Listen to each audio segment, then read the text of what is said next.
Thank you for sending me the Rob Snell report on the Albatross one. Have you printed that? He posted that on Facebook, so I'm gonna grab the image because he put some pictures too. I'm gonna grab the pictures and use them for this right now, and I'm probably gonna copy and paste it for a post. Maybe Sunday, maybe Monday. Or I'm going to put it up as part of Please Hold for Saturday. All right. Well, he was very, very flattering about it, and I know that he was a retailer, and then he went into printing, which I didn't know that he had his own print shop. So for him to be that impressed with Albatross One, we're very, very pleased about that. One of the questions that he raised was, does it have to be in color? And it's like, if you're talking about a facsimile notebook, yes, because some of it is in blue ink. There's little sort of painting of Captain Cockroach, a bunch of other stuff.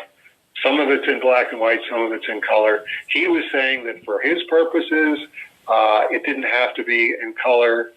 If it would be cheaper, if it was in black and white. That one I don't know. That one I didn't ask about. Rowley asked Alfonso, okay, what's the charge going to be for one of these in color? And it was $57 Canadian just to print one of them. And Rowley said the shipping was about $25. So you're talking a base cost of $82 Canadian, which is probably $60 US. It's one of those, it's not going to be cheap. But I think I can say if everybody is happy with a color version, at this point, if people are interested in a facsimile Albatross #1 notebook, send me a check for $100 US, and I see, 100 US would work out to what, like 130 Canadian. So it's like there is a pretty good profit margin, and it is there isn't really anything I have to do because it's I just handed it to Rowley and say, take this over to Alfonso and find out what it costs to do as exact a copy of this as he can. And it is really impressive. It does look exactly like the notebook, except that the spiral binding is wider and it's black. But apart from that, if I was looking at it across the room, if I was looking at the Albatross One next to the copy, I couldn't tell the difference from across the room. So that could be it, and that could be it. When you sent the picture of you holding them both up, took me a minute I think the one on the left, Dave's right, is the facsimile, and the one in Dave's left hand, our right, is the original, because it looks like the spiral's pulling off the notebook a little bit near the top. But I did have to look at the photo, and when I posted the pictures, I said, I'm fairly certain the facsimile's on our left. And when Rob posted his picture, I'm like, okay, I did figure it out. It did take a minute, but I did figure, okay, yep, black spiral, and the original, it's coming a little loose. That's pretty darn good. That's pretty darn good if that's how you can tell the difference. Whether we would forge ahead and do the further notebooks, it's like, let me see how many $100 US checks I get in with a little cover note that says Swordfish. This is only being offered on Please Hold for Dave Sim.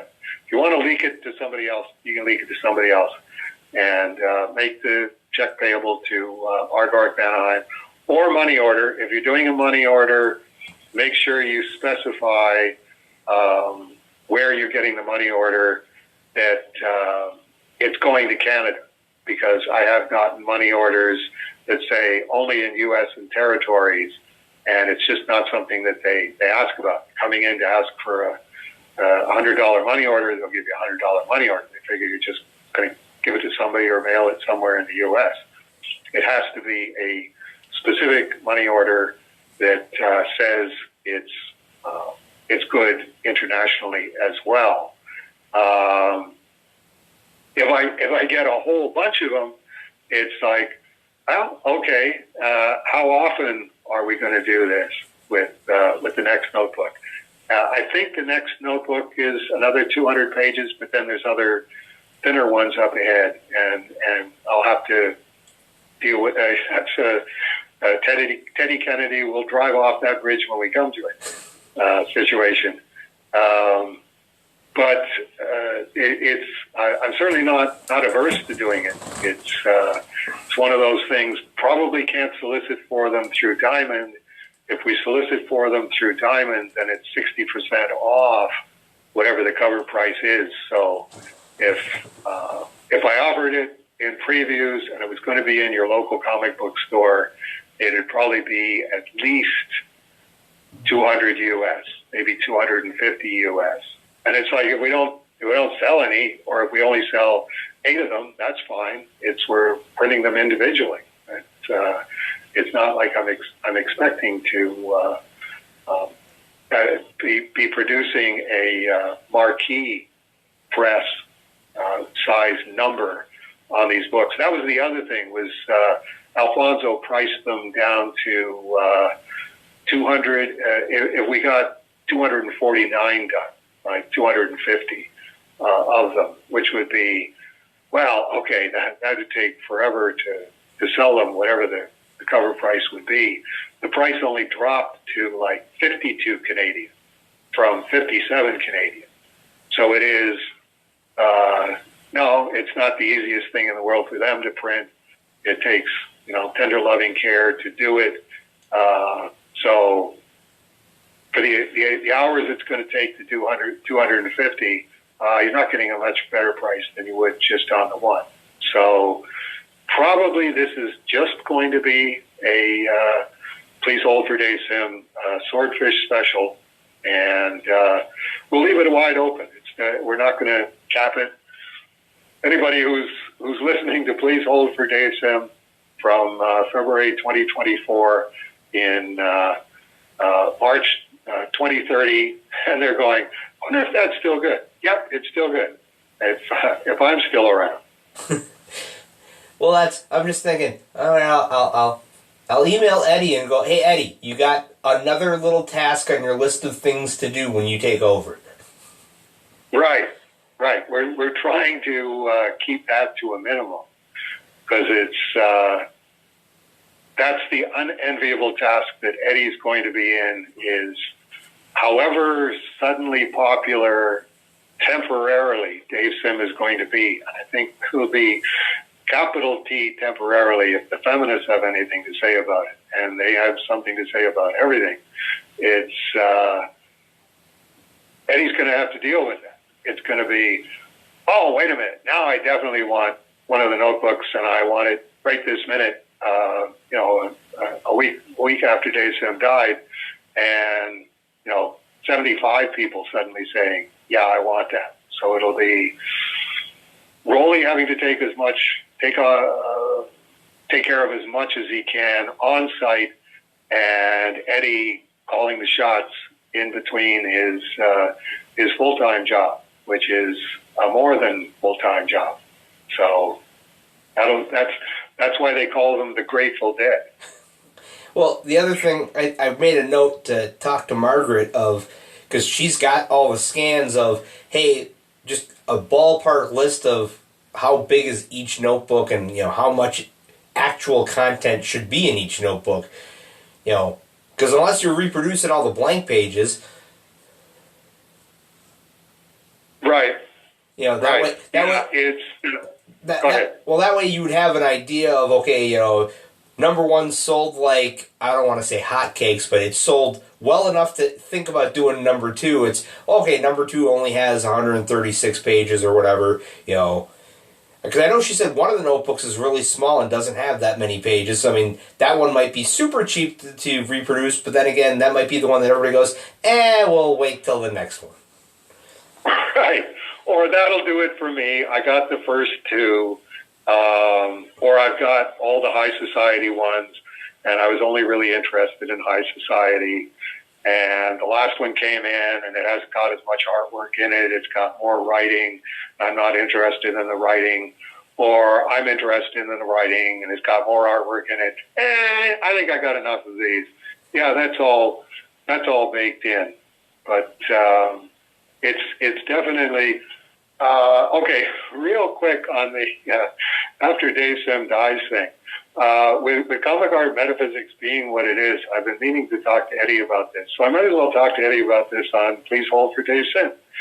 We've talked about it a little bit, but I'm starting thinking, somebody who works for 14 years on something called Strange Death of Alex Raymond is pretty much asking for the strange death of Dave Sim. Can you agree with that? At a certain point, I don't think strange is going to be the right adjective. It's going to be weird. It's definitely going to, there's going to be enough metaphysics tied around it that, you know, when somebody goes, I'm going to do the Strange Death of Dave Sim graphic novel, any of us that are first generation sources are going to be like, you really want to think twice, pal. It be eating your life. Here's the dump truck number one of Dave's notes. Go ahead. Go nuts. The greater concern that I have is the material being available. If it's the strange death of Dave Sim and there's a criminal investigation attached to it, or it's under suspicious circumstances in the eyes of the police, which Alex Raymond's death actually wasn't. It was, I think the cops, when, you know, and I'll be documenting this somewhere up ahead, they went, okay, the guy, Stan Drake wasn't insured for this guy driving his car, so his brand new Corvette is totaled, and he's not getting a penny back out of it. It's there's not much else that we can do to the guy. This peer of his that he had all of this admiration for, he's dead. It's no, if somebody wanted to make an issue of this, we want to know how this happened. It would have to be a family member, and the family members weren't remotely interested. Stan Drake wasn't remotely interested. The coroner wasn't remotely interested. It's like, guy his age, with all that he has to live for, driving way too fast and slamming into a tree and killing himself,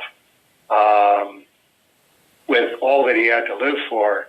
It's no. This is really tragic for everybody involved. But this is nothing that would attract the attention of a coroner or the courts.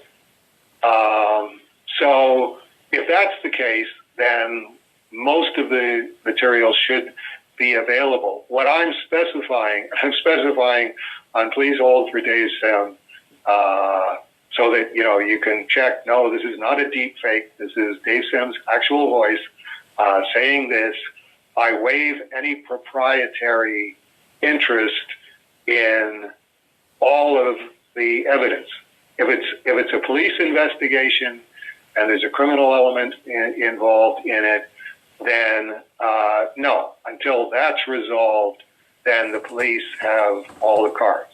And no, you can't. Even if you want to waive it, you can't waive it because there's a criminal investigation attached to it.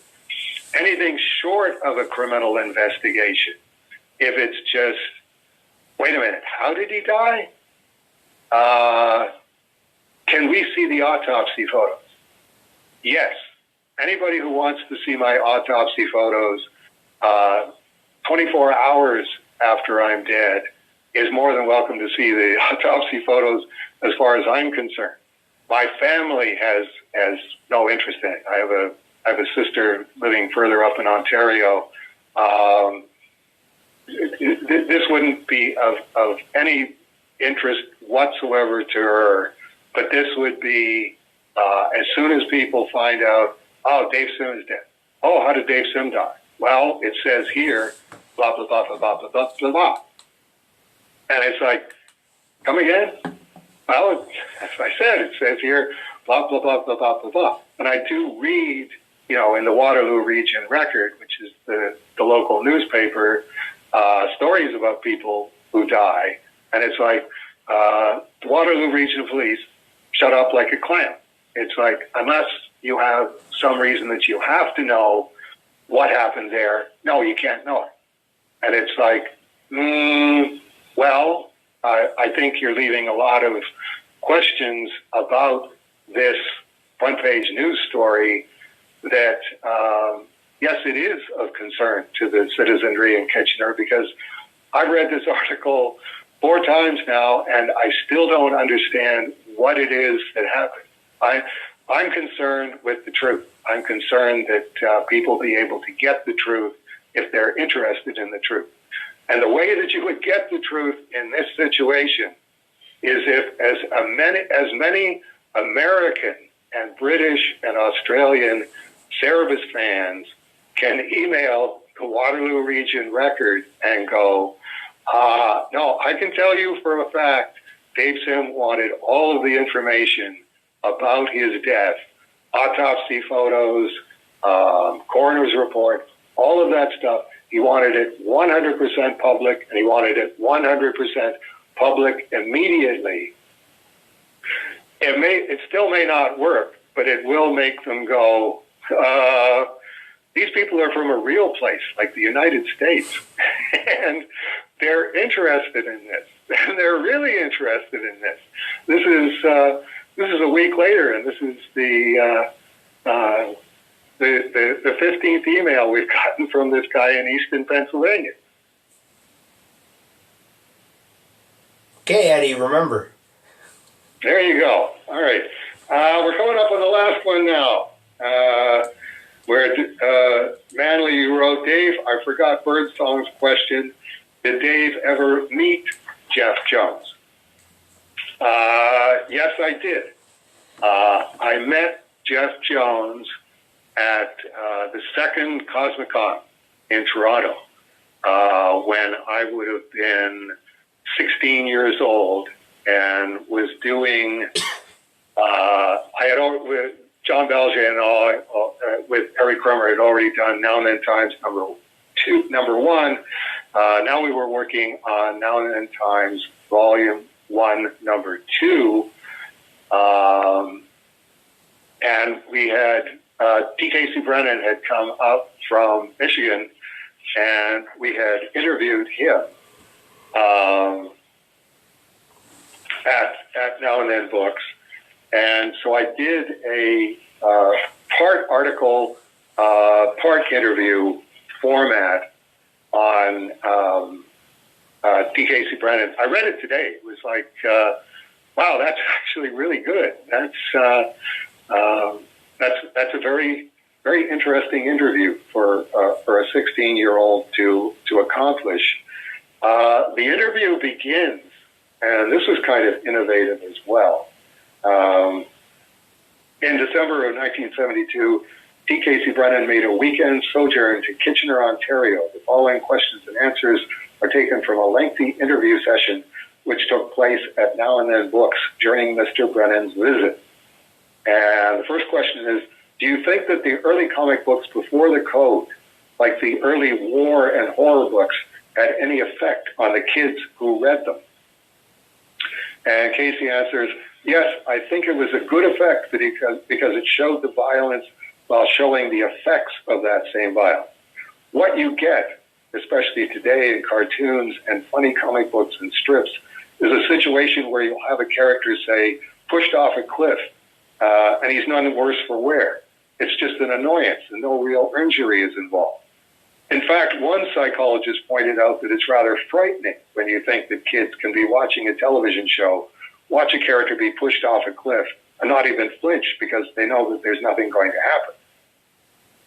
After the comics code, even in the serious comics, you had war comics where men went off to war and nobody got maimed. There were no legs and arms being blown off, no blood dripping down the chin as you would see in the comics before the code. It just seemed to portray violence as a sort of a game, like the violence of the Batman TV show. Violence was a big game.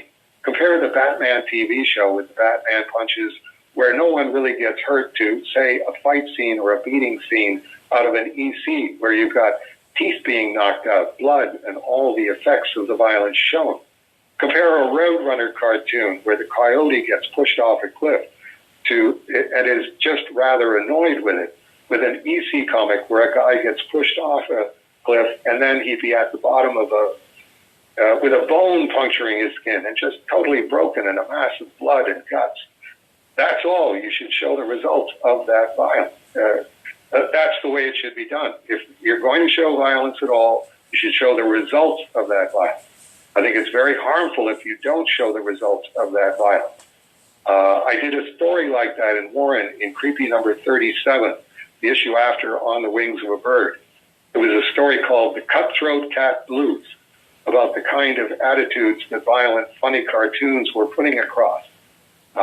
That's when I think our magazines, he's talking about the Warren magazines, are doing just great. I'm glad that we finally got comics on the stands now that are showing violence as it really is. I took that answer, that paragraph, and typed it out and took it with me to Cosmic-Con and showed it to, what's the lineup here? Marv Wolfman, Will Eisner, Steve Englehart, Len Wein, Steve Skates, and Jeff Jones. Jeff Jones was one of the last ones that I showed it to. He was this was at York University. He was in one of the classrooms where they displayed the artwork, and it was some of his painted comic stories that he did for the Skin magazines. One page, like Prince Valiant parody, but Jeff Jones, and just absolutely jaw-dropping stuff, but not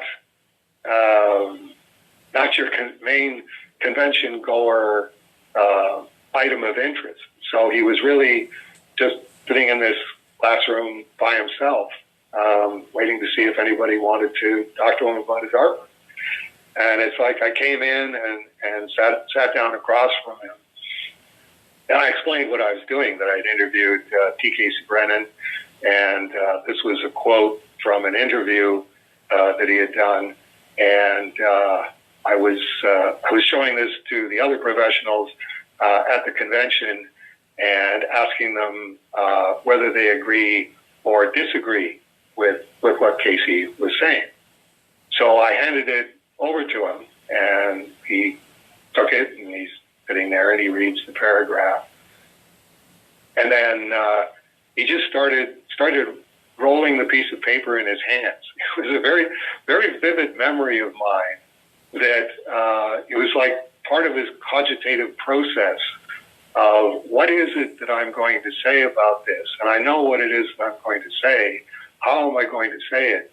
And he just rolled the piece of paper and re-rolled it and re-rolled it and said, I agree with him 100%. I think he's hit it right on the nose. That's exactly the way I feel about violence and the way you should approach anything with kids. Be honest with them and don't shelter them with a lot of fairy tales so that they're going to grow up and find out that that's not really so and end up not trusting their parents, who are usually the ones who gave them all the wrong answers to begin with, whether it's about Santa Claus or whatever. I don't know that you should expose kids to a lot of violence, but when you do, present it to them honestly. The ECs, admittedly, when they presented violence, presented it, well, violently, but it was not really a good cross-section. The ECs were dwelling on a particular thing.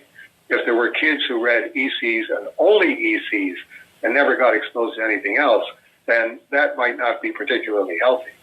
But whatever is presented to the kids should be presented honestly. Okay, that's a wrap. Just coming up on the 3-hour mark.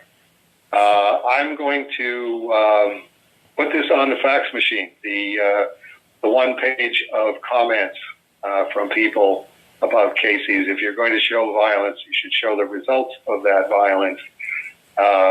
Will Eisner was particularly noteworthy. It was very funny because he was walking towards me, and it's like I've got a piece of paper in my hand, and he pulled his hand up into his sleeve, like I'm not doing sketches. I don't have a right hand.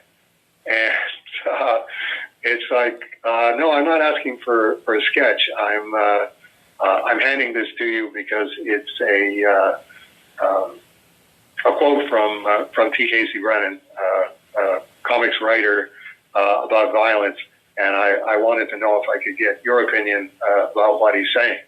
And he read it. I turned the tape recorder on and recorded him answering the question. The funny thing was, the whole time he still had his arm up his sleeve. Okay, that will do it for Please Hold for February 2024. You go and listen to some Taylor Swift songs on my behalf. The only two that I know are "I Knew You Were Trouble When You Walked In" and "Shake It Off." So either one of those, listen to that and think of me. Her new big hit that the girls were really into is called "Anti-Hero," and in the song she sings, "Yeah," or "No, I'm the problem, it's me," and or "Hello, I'm the problem, it's me," and every time I'm thinking, I bet you Dave would probably like that song. I'm sure I would love all of Taylor Swift's songs, whatever the one that the girl at the Dollarama was singing along to. It's like, I think I had been thinking, this is kind of catchy, whatever it is. And it's, I'm pretty sure God gave her a nudge and went, sing along with this so that he knows that this is Taylor Swift. You have a good night, Matt, and we'll do this again next month. Really quick, the Ghost of Rabbit Hell Kickstarter is at $2,241. How about that? With half an hour to go. Correct. All right. Have a good night, Dave. You go, Steve Peters. Take care. Bye-bye. Bye.